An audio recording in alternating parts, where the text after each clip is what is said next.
from drafts alone, I have to go and side with RRQ on this one.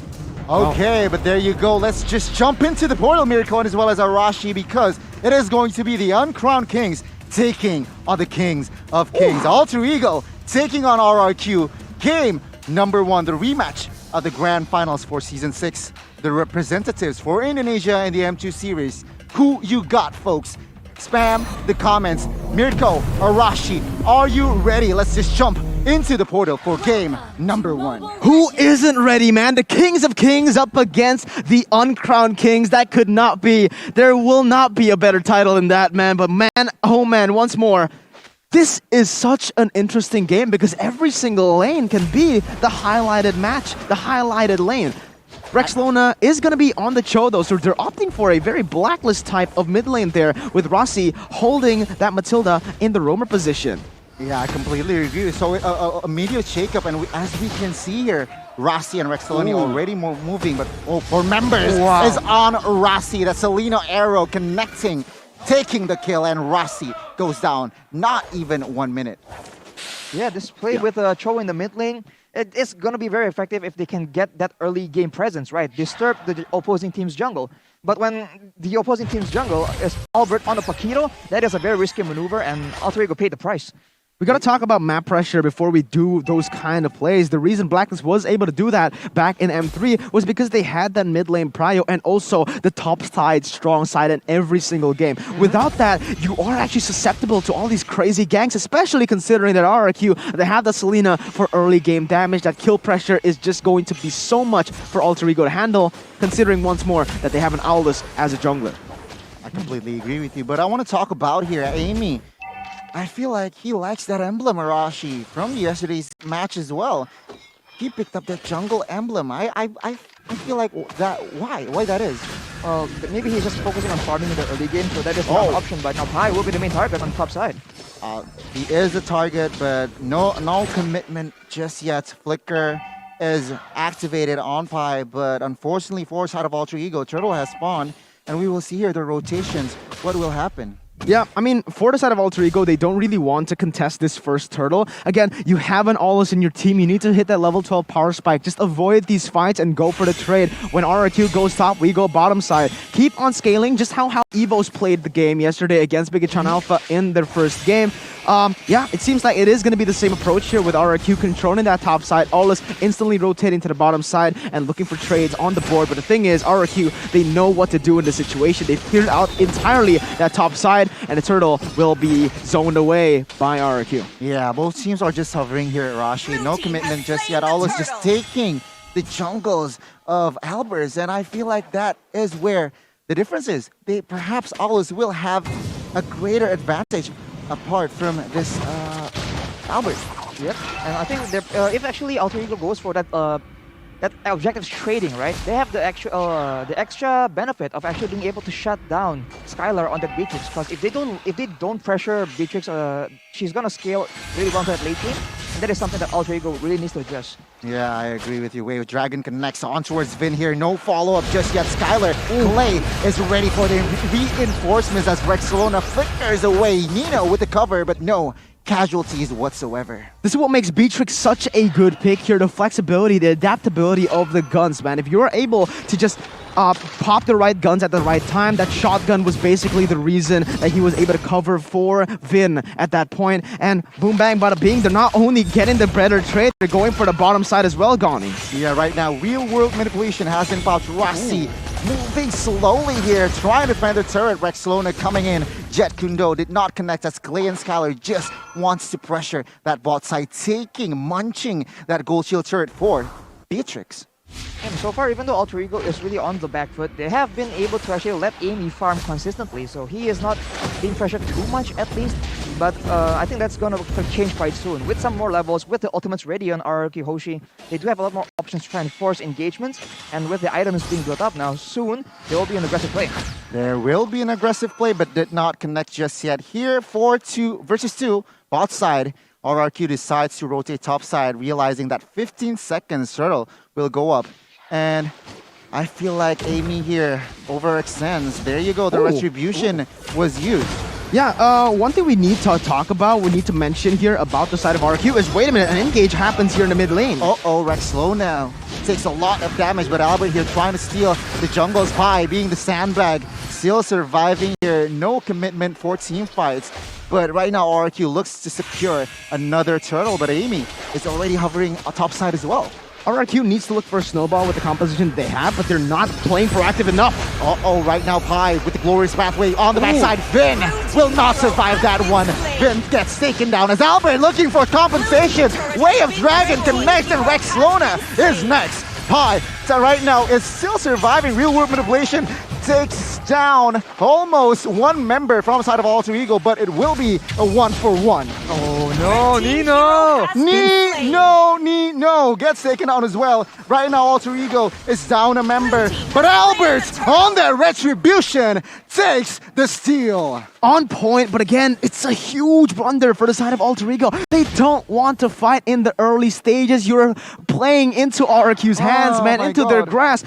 Dude, RRQ's, their composition is to go for skirmishes in the early stage, and again, they're forcing these fights to happen. Right now, Pi and Rossi taking damage on towards Albert, but on the backside, Way of Dragon just to clear Finn out of the way.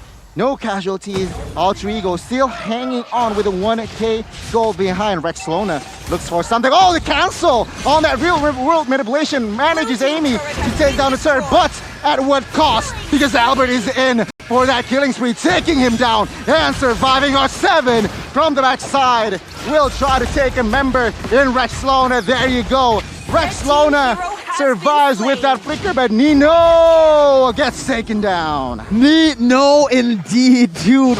What is going on in this game? Alter Ego, they keep on getting baited into these team fights, and I cannot stress this enough. They've been playing so patiently in the early stage that I thought that they would stick to it. No, they don't. They got triggered, they got collapsed on, and the thing is, they keep on contesting these neutral objectives, which is just not going to favor them at all. Amy, look at him. He's still level 10. Look at the player goal. It's all to the hands of the RRQ members. Livin by Mandiri, by the way, presenting you this player gold. But man, this is not looking good. The snowball has been built and it's going to keep on rolling. This is not good, Arashi, for side of Alter Ego Esports, because right now they are behind. And I feel like Amy miscalculated his game plan here. He got overzealous. He wants the mid side, but he got taken down as well. And right now, RRQ claiming 3 turrets. And compare, Alter Ego only taking 2. I don't think they really wanted to let go of too many turtles, but again, at what cost? Amy was only 2 levels away from that level 12 power spike, where Alter Ego can actually get a lot more value. Because once they mess up against RRQ Hoshi, the amount of chase and crowd control on their side is just a lot to deal with. So they need to actually make sure that if they go into engagement, they have to understand that it's a full commitment. Yeah, and it's gonna be a free turtle pickup for the side of RRQ. Rex Lona not having that flicker will basically mean that they will not have the pick potential in the next fight. Sure, 30 seconds left though, but the neutral objective has been taken away. RRQ with a 4,000 gold lead, what they need to do is just play with the side lanes, go for the just use that early lead that they've gotten and keep on building on it. Bottom side turret is next, and that is Rossi engaged on. Rossi could not flicker away. His flicker was on cooldown, and take a look at the damage there. The damage potential coming from RRQ was just too much for him to handle, and add to that, they get another turret. Bot side, top side though. Oh! The flicker attack window connects onto one member, and Amy claims another. But take a look at RRQ. The reinforcements is there as Albert is just cleaning house here. Rex Lona might be taken down, but Amy was the target. There you go. Double kill will be secured. I kind of like how Alter Ego is taking, responding to these fights, these proactive movements by RRQ, but they're still maybe a little bit too late and overcommitting 100%. Alter Ego, they should have done this much earlier on when the neutral objective was still up, when the second turtle was up. RRQ went top, they should have went bottom. This time they are looking for trades, but it is already in the 9th minute. It's not going to work out the way that they expect. They're going to get punished every single time now. Yep, for sure.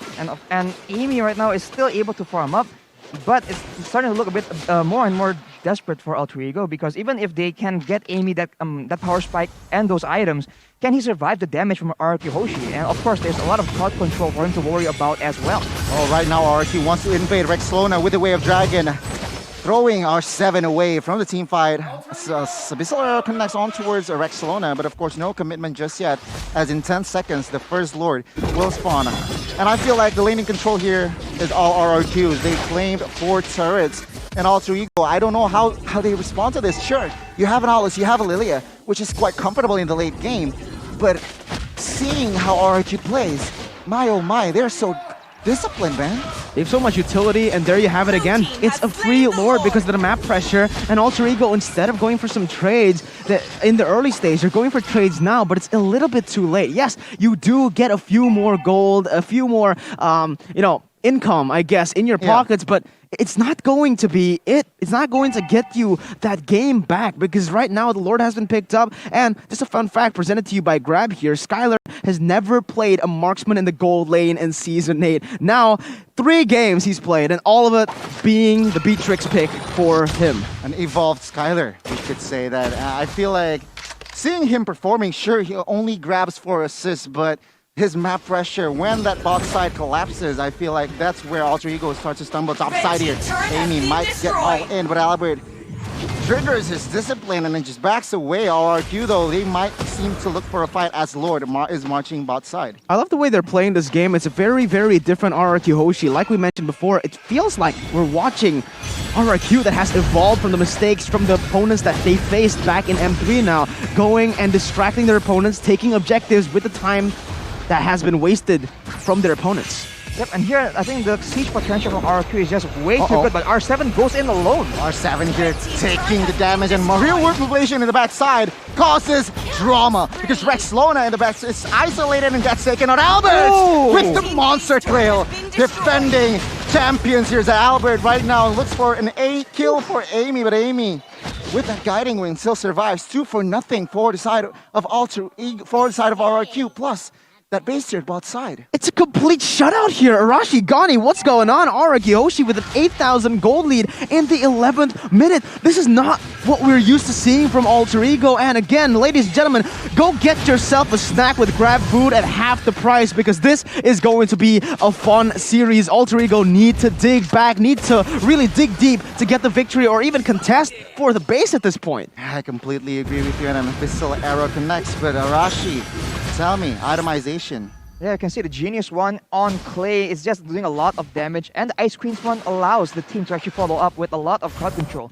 Once some skills from Eve lands, the Falling Star Moon can connect, Albert can just go in and dive towards that backline, almost at 6 items as well right now. For the side of our Alter Ego, you do see that Aldous has 5 items, there is some damage on Amy, but can he get in range to output that damage to the right kind of targets? That will be the main question. Nino as well already picking up a Genius one, so the DPS is there, but will the front line be adequate? Because we've seen, as far as in terms of siege potential, RRQ has a lot more superior range, they have high ground, and if Alter Ego doesn't get a great engage on, slowly but surely, they're just gonna get poked down by Eve, and the Skylar on that Beatrix, we talked about how important the Beatrix is. The Beatrix can just snipe the turret slowly but surely, even without any minions. So Alter Ego needs to make something happen, but that is looking more and more difficult as the game goes on. Yeah, speaking about Skylar here, he is replacing Zin, and so far he's had such a huge impact, but Alter Ego, they're getting desperate. They want war here as RRQ disciplinedly moves back away, claiming that Lord, and RRQ, they might look for a fight if they got the right engage, but Alter Ego seems to, disengage from this fight as Lord will march down bot side. Yeah, back to my point about Skylar here, I feel like Zin was such a team-fighting gold laner. He likes to go and join his team, whereas Skylar, we actually don't see him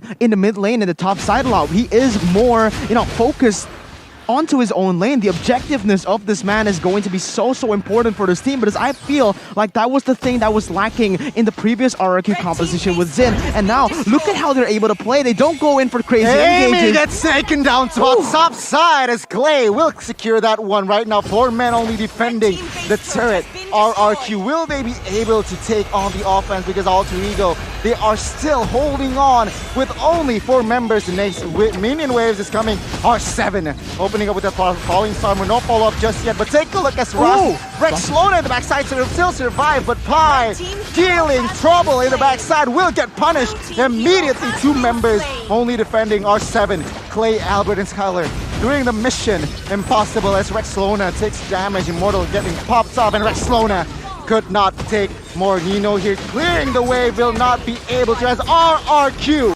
claims the first game against Alter Ego. A complete shutout in game number 1 of the series. What we expected to be the closest game perhaps in MPL ID Season 9 so far has ended up going... This is insane.